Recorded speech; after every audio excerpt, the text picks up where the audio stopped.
Hi guys, welcome back. So, I think I'm in a position to predict the Lions team versus Japan. They're in Jersey at the moment, on a training camp, having a good time, trying to very quickly get together some sort of game plan, some sort of moves in their line out, their attack, their defence, kicking, etc. Pretty tricky, but they're having a good time. They're kind of being left alone really there to get on with it, so that's good for them. But only 26 at the moment, that's including the cover of Roden Kelleher. The 5 Saracens guys will be joining them after this weekend, but they may or may not use them. I'll talk about that in a minute. But there's still a big load to come. We've obviously got Finn Russell to come from France, and then all the guys involved in the Premiership semi-finals and then the final as well. They're still not there. So a limited amount to pick from. And Japan is going to be a tough test at the best of times. They'll only have had a week or, 2 weeks, some of them, training.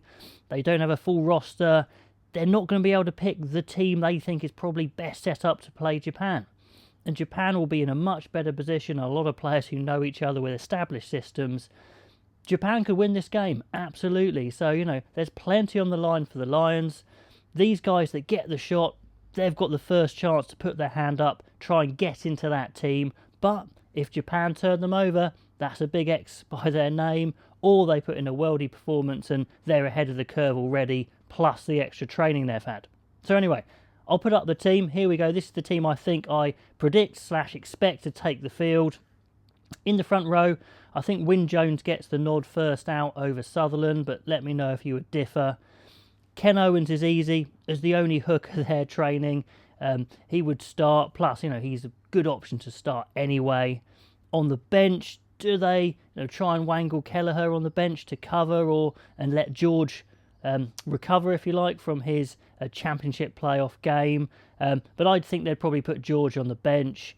He's been playing in the championship. He's had plenty of rugby, but it's not quite the intensity of the Premiership. So I think he'll go on the bench and maybe be used sparingly. And at tight head, I think Big Tyke Furlong is clearly the first choice at the moment, so I don't see any reason not to start him with Xander Fagerson on the bench.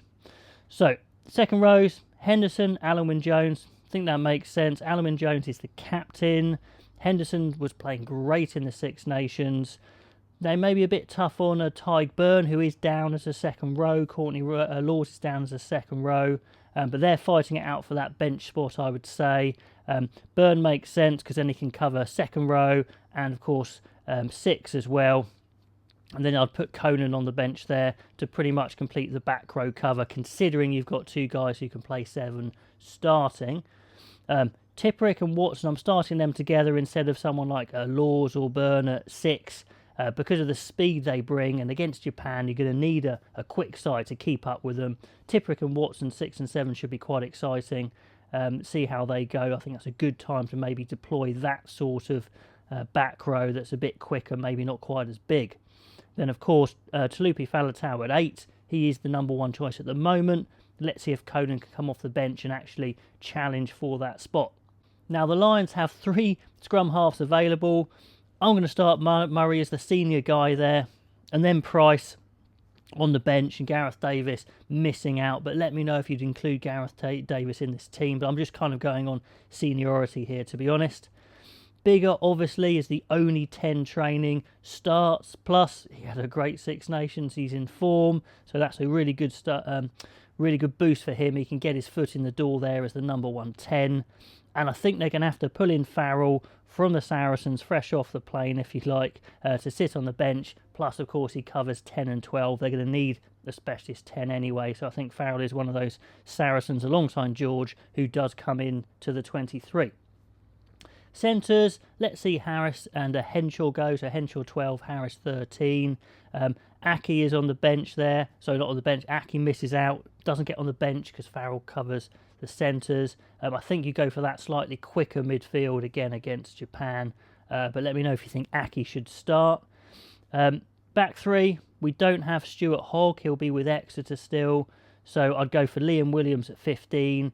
And then experience of Anthony Watson on one wing. Josh Adams in the prime of his life. Very confident on the other. That's a really, really strong back 3. And indeed, that's a challenging back 3 to be a test back 3. On the bench, I think I've pretty much mentioned everyone apart from that final back slot, which I think is a bit of a fight out between Van der Merwe and Louis Rees-Zammit. I'm probably going for Van der Merwe just because I want to see his power impact, but again, I quite want to see Louis Rees-Zammit as well. So I'm 50-50 on that. Let me know who you'd go for, but I've just gone for Van der Merwe to start with, just because why not? Let's see him, but not a real amount of difference there on the bench. Anyway, let me know what you think of that 23. Is that the 23 that's going to take the field against Japan? And obviously I've left out Lawsacki, Davis, Louis Rees-Zammit. Will they try and use Kelleher instead of George? I don't know. Or will they try and bring in a few more Saracens than I've done there, or less? Anyway, guys, look forward to catching you next time, and I'll see you then.